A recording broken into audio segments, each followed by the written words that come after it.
mystery that's going on.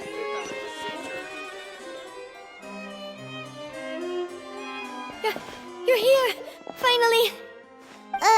Is something wrong? Monsieur Neurvalette and Lady Farina, they seem to have gotten into a dispute. Please go see for yourself.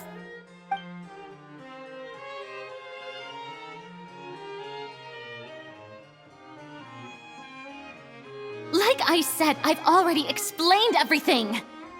And yet the problem has not been properly solved. There is little space for excuses between us. It is not my intention to offend you, but please, tell me where you stand. You are the Hydro Archon Focalor, are you not? Look at this. This is a list of the victims from the recent Poisson incident.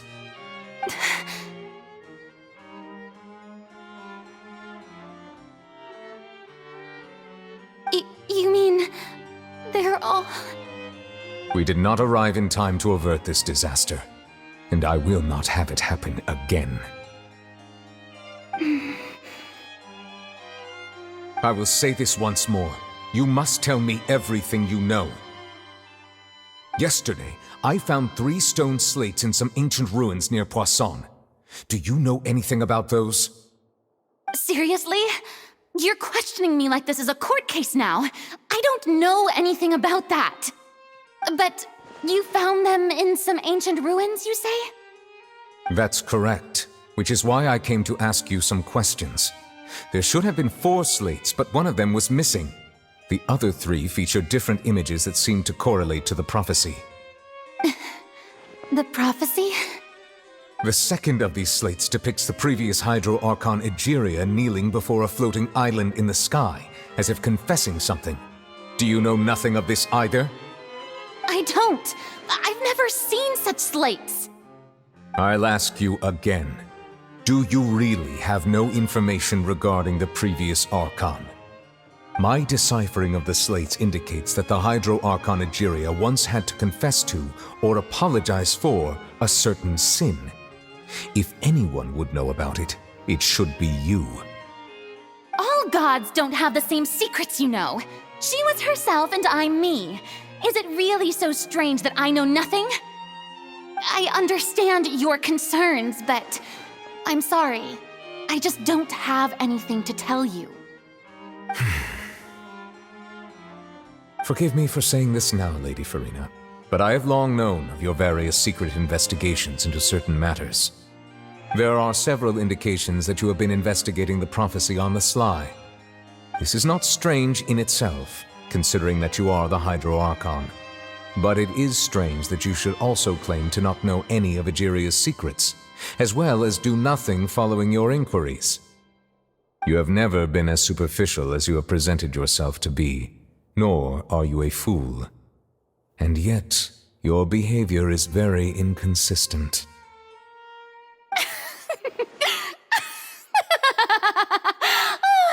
So you've been watching me all this time, have you?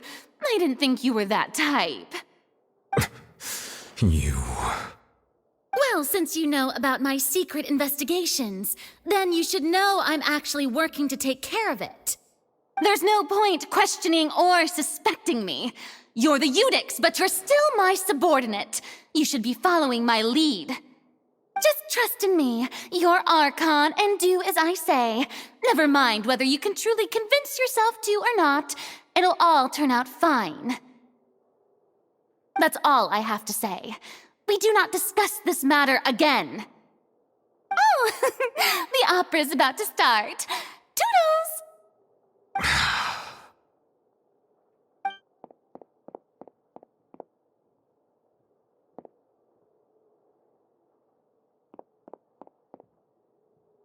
Did Farina not notice us standing by the door? Wonder what's up with her. She was smiling. She didn't seem in the mood to care if we were listening in or not. I assume you've been outside for a while now? Oh, you noticed. Seems Farina didn't even realize we were here. She was in a great panic, though I cannot discern the reason. Our discussion reached impasses time and again, A state of affairs that we cannot allow to continue. Still, I do not understand. Dialogue is the basis for understanding, so why did she keep refusing to engage?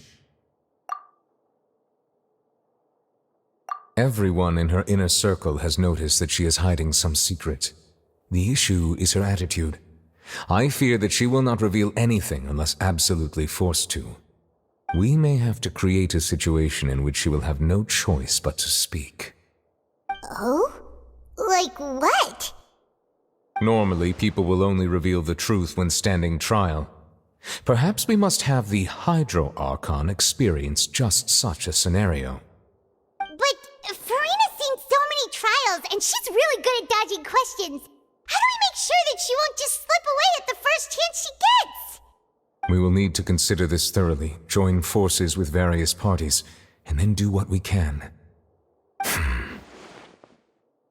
If at all possible, I would prefer to recuse myself from this affair, but we must prevent the prophecy from coming to pass. This may be cruel to her, but all Fontaine is in crisis. The information a god possesses is too precious, and so we must take a chance on this. But who will lend us their aid to do such a thing?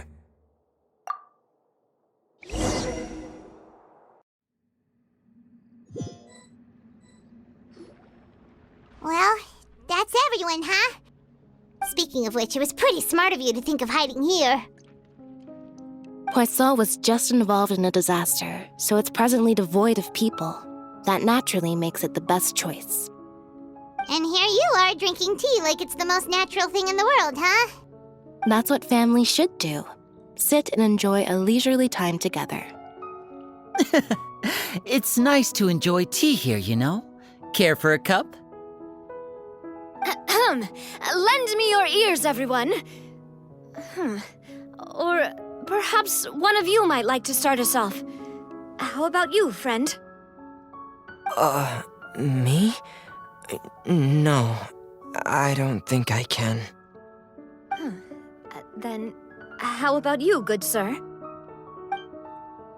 I fear that I will cause the mood on this boat to become as somber as it is in court.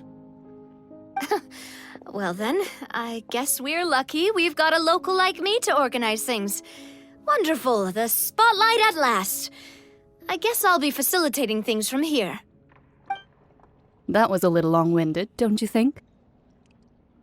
Oh, you might be right. Anyway, to cut to the chase, our friend here, the Traveler, has brought us together to discuss something.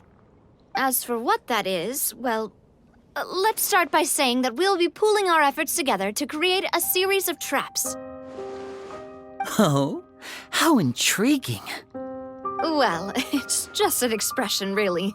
One that I just learned from Chlorand, and used on the spot. So, let's invite her to explain in detail. A round of applause, please.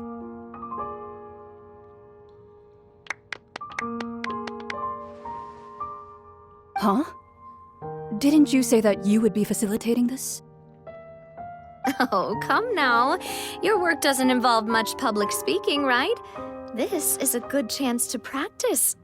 You might even pick up some fancy oratory tricks to impress your boss with in the future. I see. And what does my boss say? He is glad that you consider him your boss. Do go on.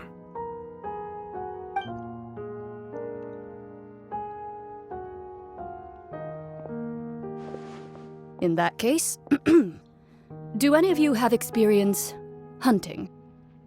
Not that I recall.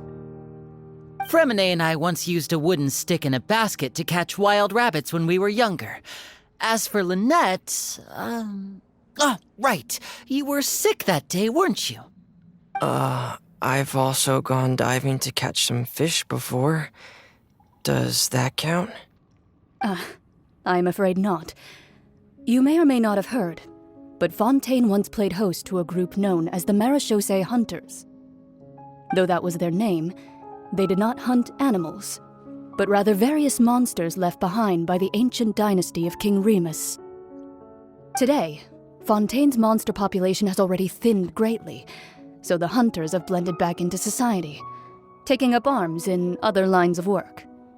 They even left a unique methodology of hunting in their wake. A trap comprises of the following components: bait, a trigger, and a containment device. Sometimes a lethal implement will also be necessary to deal with the prey. So, if we were to build a trap together, right now, what would you choose to build it with? For me, I would prefer something basket-shaped. Pigeons and rabbits will see the bait and naturally enter the snare. Our line of work requires a deft hand, and we're some of the best in the industry, so you can count on our techniques. You used some of those techniques while moving the people of Poisson, didn't you? My subordinates mentioned that you even performed some magic for the bawling children. Yes, and I even managed to gather some intelligence in the meantime. I'm quite the multitasker if I do say so myself. I'm afraid I can't claim that as my strong suit. I prefer more stable methods, like placing bait in the water and waiting for the fish to come within reach. That's the kind of method I would count on. Calm and steady. Exactly the kind of person who would catch loads of fish. And I can be their assistant. With discretion, I'm sure. I'd probably use some sort of mechanical animal. Papa once bought me some small clockwork squirrels, mice, and such. When placed in the forest, they can attract others of their kind. I remember that you liked those too, didn't you? I did. And that would be a good way to go about it. If they're realistic enough, animals of the same kind will follow them all the way to the trap. What about you, Monsieur Neuvillette? I fear I do not have any related experience. That makes sense. You usually solve problems directly, without the use of any such tricks. But I do have one more question for you, monsieur. If we were to create a trap now, how would you design it? I would like for it to be effective, but bring no harm to the prey. A more gentle trap would be ideal. Kind, as always. However, our intention doesn't necessarily change the containment device and the type of implement we need. If we wanted to kill the prey in one strike, we would need a powerful implement. However, that also goes for prey that must be captured and safely contained. Wait, why's that? Only a hunter who's a true expert at subduing their prey can snare it without harming it. The line that divides life and death is often exceedingly thin. So, are we going hunting together? We hadn't thought of seeing ourselves as hunters. It kinda works, but maybe it's still not the best metaphor. If our means of capturing and dealing with our prey is to put them on trial, then the hunting metaphor is actually quite accurate. But we shall require much more courage than any hunter to judge a god, a being whose seat is an exalted throne. Oh, so that's what's going on. Sounds very interesting.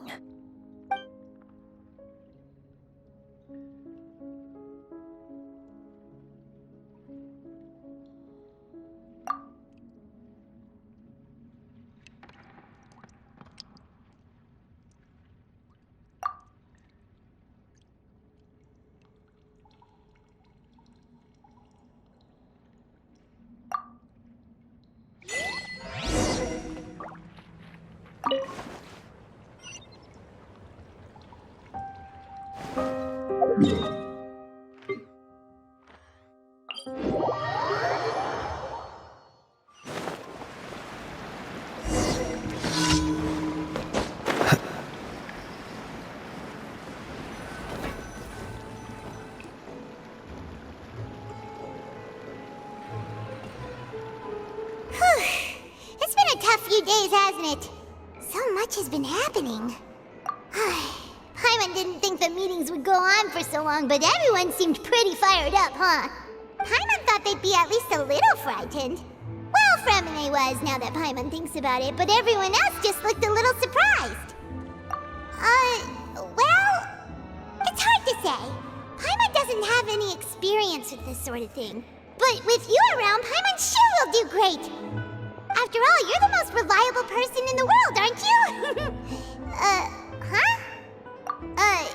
Did you just pour some tea? Paimon didn't notice you doing that at all. Then what's that? Paimon's never seen that cup before. Don't be frightened. I'm just joining you two for tea. I merely refrained from saying anything till now. Who's that voice? But there's no one here. Aw, have you forgotten me already? Wait, you are familiar. You're the voice we heard from the sky in Sumeru. The voice from the sky, I fear that description is wrong. Though, not completely wrong. You're feeling lost now, just as you were feeling previously. I sensed that confusion and thus came to you. Guiding people is an irresistible hobby of mine, after all. Consider me a passerby, just accepting a commission from my friend's disciple on a whim.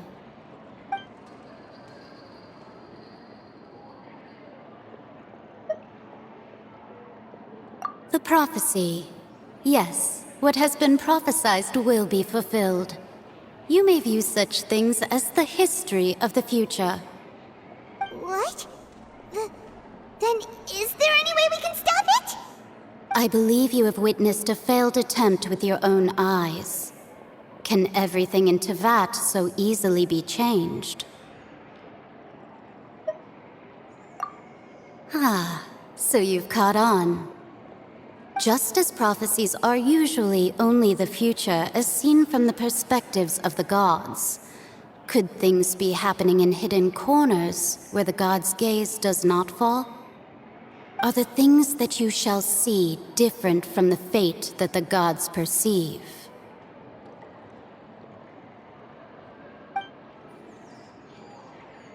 What is she talking about? It all sounds really impressive and important and stuff, but it also sounds kind of scary. I believe that you understand, right? Some things are insignificant, but others you must reach out to change. Ultimately, fate shall serve as your only guide, no matter what will happen in Tevat's future. All you need to do is to play your part. This was good tea, by the way. Thank you for your hospitality. Well, that'll be all for today. The voice. It's gone.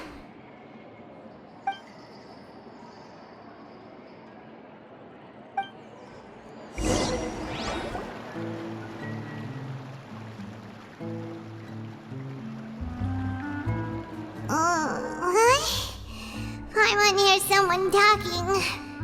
All right, coming.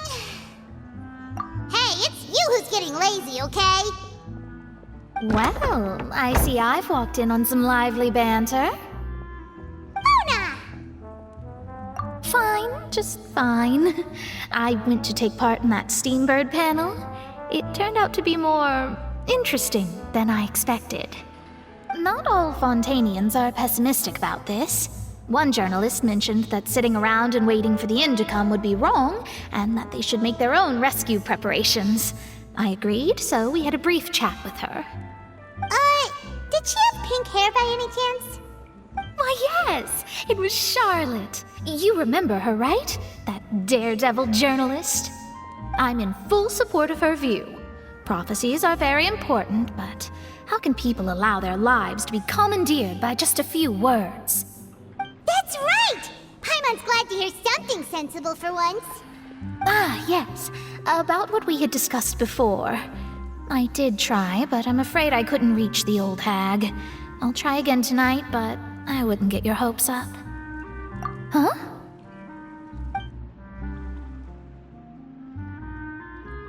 Goodness gracious. Are you serious?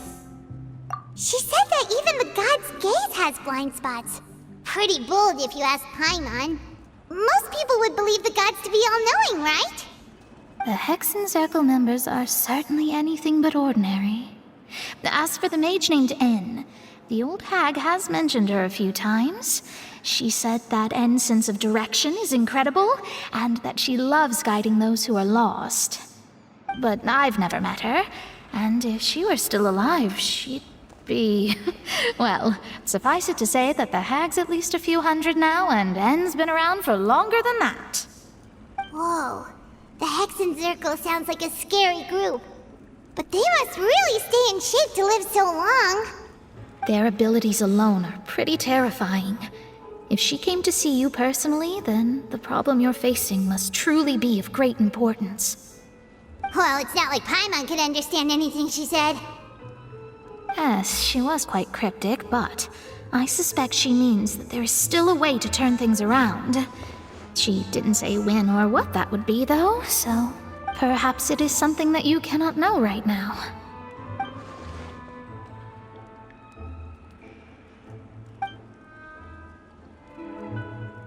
Traveler, Paimon, are you two all right? Oh, we're fine. We're just a little down right now. It kind of feels like the end is coming, you know?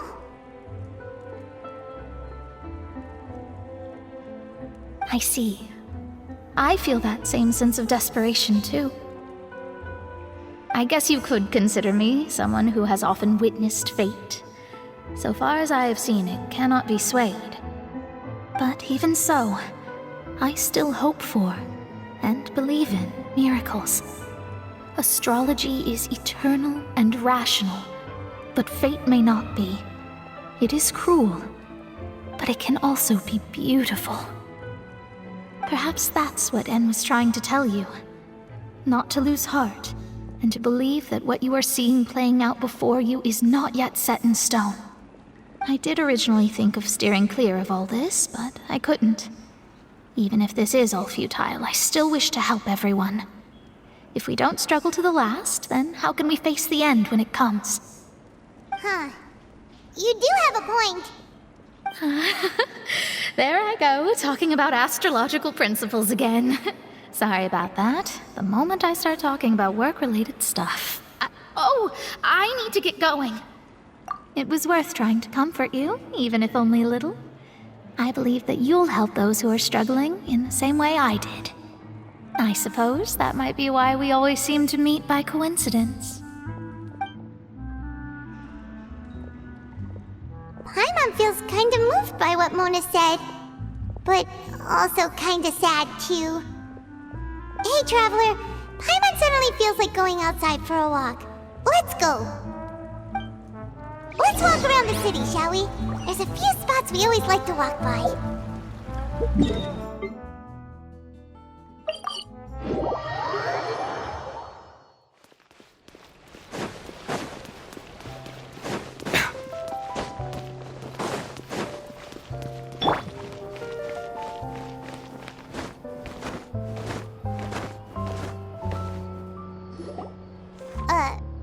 Huh? Our names are written in this newspaper. What's going on? Let Paimon see! The underwater stronghold, the Fortress of Meripede, has continued in its noble autonomy, but that does not mean that others cannot interact with it. My recent attempts to enter the fortress bore little fruit. Huh. Guess Charlotte still hasn't given up on that. Thus, did an Outlander friend become the focus of this report, a blonde adventurer with their white fairy legends trailing in their wake. It is said that this mysterious traveler once visited the underwater fortress. So while the fortress's interior remains a mystery behind closed doors, do not fear, for the tales of the traveler contain surprises in spades. Journalist Charlotte's biggest scoop yet, the Traveler's Trail, World Walker. Huh. Charlotte took so many awesome photos of us and we never even noticed her. She hasn't been able to get a hold of anything at the fortress, so since we're easier to find, she's using us as the subject matter instead? Ugh, seriously? Well, fine. Those headlines and photos do look cool, so Paimon will forgive her this time.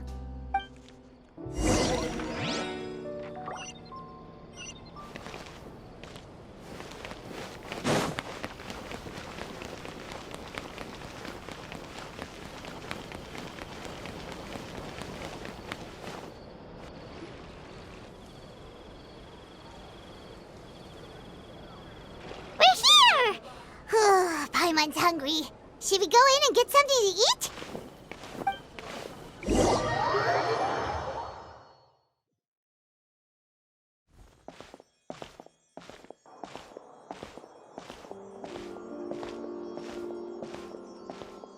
Hey, quick!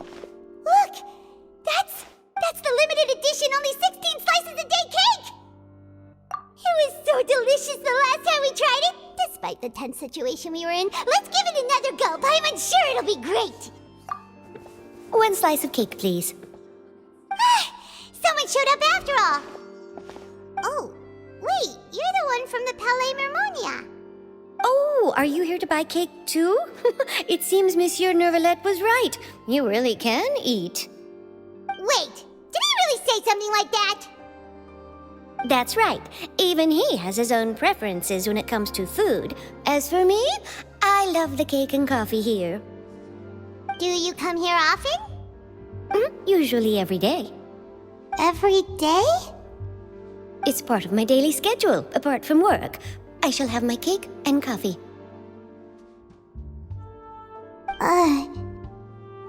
Then what if someone told you one day that this place would be closing soon, and you wouldn't get to eat cake here anymore? What would you think? But why would it close? Well, Paimon doesn't know either, but maybe the waters will rise tomorrow. You know, like in the prophecy. Oh, the prophecy.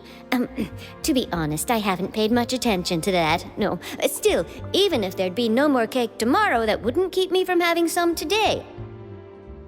No, it's the same for eating in general. You might not be able to eat tomorrow, but if you can do so today, then you should carry on. That's what people call living, you know. Huh. Don't be sad. Excuse me, could I have 2 more slices of cake to go? These 2 slices are for you. Sijuin said that this kind of expression you're making is what humans call being sad. Oh, you know Sijuin?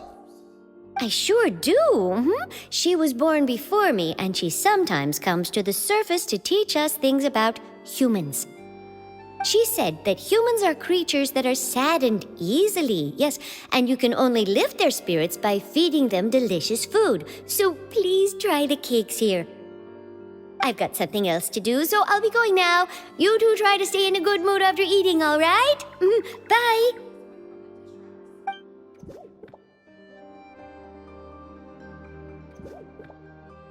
And there she goes! Alright, let's dig in. Paimon's sure this cake will be delicious.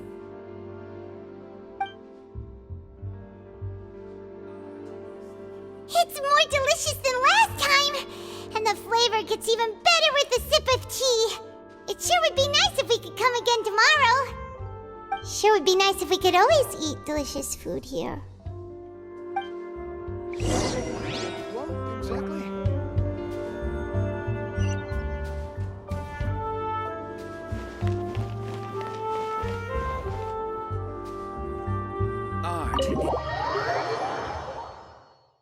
Oh, we're near the Seabird office. Let's go look for Charlotte and have a chat.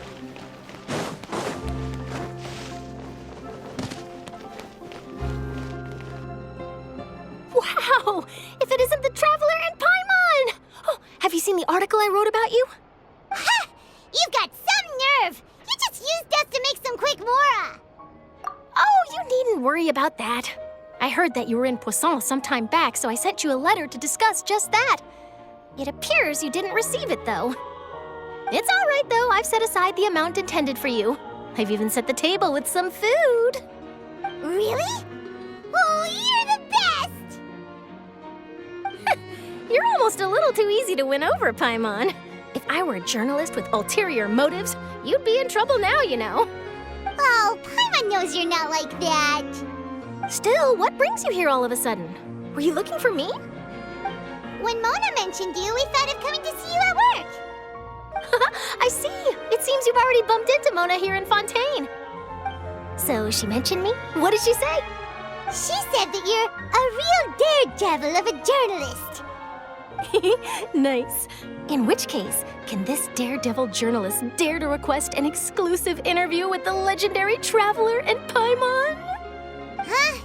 So your article in the paper today doesn't count? Oh, of course it doesn't. That was more like live photography. What I'd like to do is dive deeper and ask you to talk about the things you've seen and experienced. Yeah, are we even qualified enough? Why not? If I say you're worth an interview, then you're worth it. But not right now, of course. I'll need a few days to prepare. Oh, in that case, we'll just chat when you have the time then? Oh, so that's a yes? Ooh, splendid! I'll tell the editor-in-chief immediately. I'll have to apply for lighting, a venue, some props, and whew, so much to get done now. Talk to you later. Wait, Charlotte, Paimon's still got a question for you. And what's that?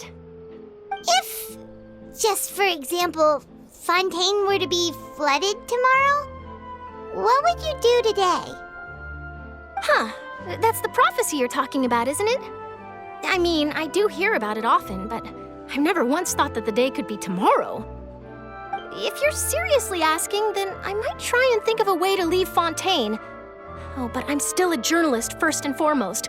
That means I have a duty to be reporting from the scene. And secondly, I wouldn't forsake my homeland that easily. From what I've seen, most people don't know what they'd do should the worst come to pass. In truth, it might be better just to behave like normal rather than worry over such an end. So in all likelihood, I'd probably still be prepping at the office for that interview of ours. I know what you're thinking. That sounds a bit sad, but I've always believed that it's best to do what you enjoy. Just think about it. If this nation really were to be suddenly destroyed tomorrow, but I still successfully finish an exclusive interview with a truly unique person, then the story I would wind up writing would truly be timeless. And then do you know what I'd do? Well, I'd write that story, send it for printing, and use messenger pigeons to get copies out to the various nations as soon as possible. I'm not a dreamer, nor am I a workaholic, but I do love my job, and I'd be proud of leaving such an article behind. I guess you could say that I was born to be a journalist. But anyway, that's my answer. And on that note, I'll get back to my preparations. That's so nice. All of a sudden, Paimon actually kinda envies her. Anyway, let's go and take a look at the sea, shall we?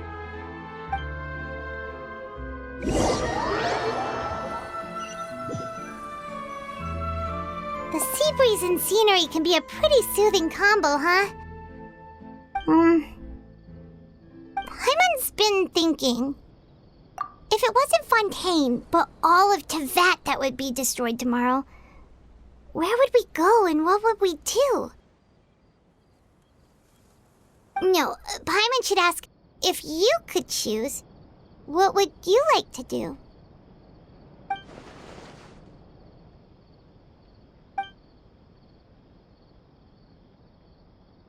We've always been moving to the next destination, so we haven't spent much time thinking about these kinds of things. We didn't have to either, with us always being on the road and whatnot. You mean, still traveling? Huh. Wait, isn't that what we've always been doing?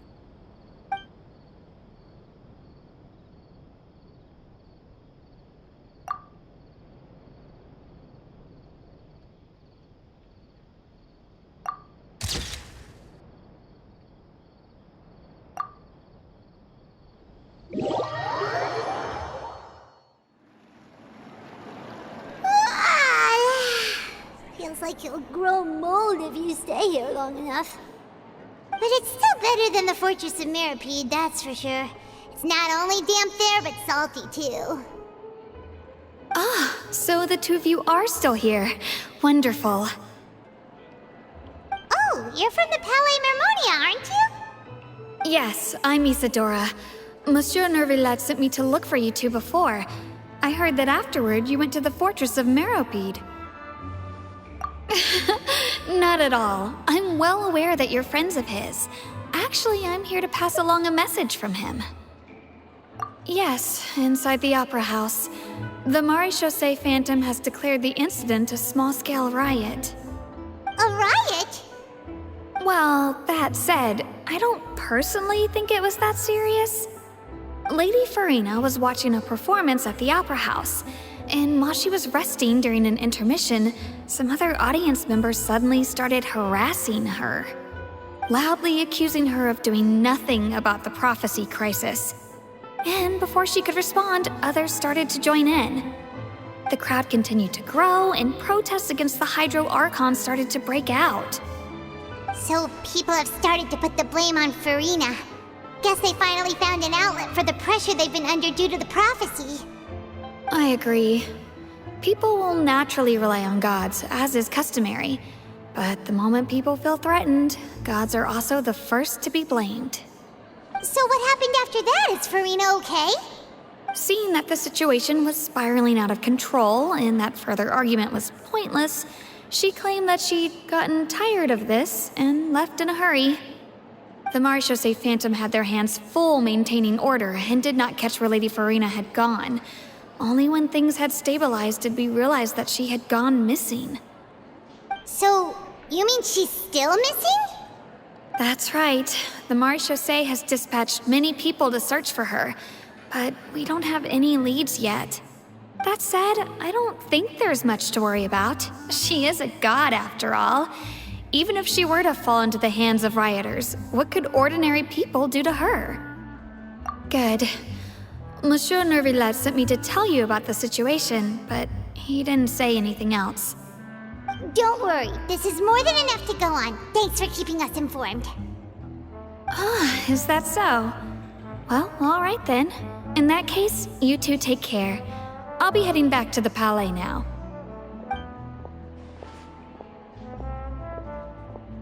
Well, sounds like we should hurry over to Poisson then. If we know Farina, she won't try to fix things in this situation.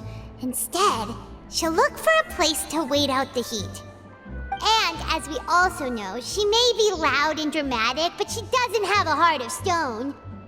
When Nervillette was talking to her in the Palais Mermonia, and she heard about Poisson, she couldn't hide her sadness and remorse. It would be hard for her to ignore being accused by the public today. Paimon thinks Farina's probably taken the opportunity to slip away to Poisson and try to relieve the sense of guilt that she's feeling. Huh. Well, what do you think? Paimon knows the answer, of course, but Paimon can do the analysis to back it up, too. Cool, huh? In that case, there's not a moment to lose. Poisson,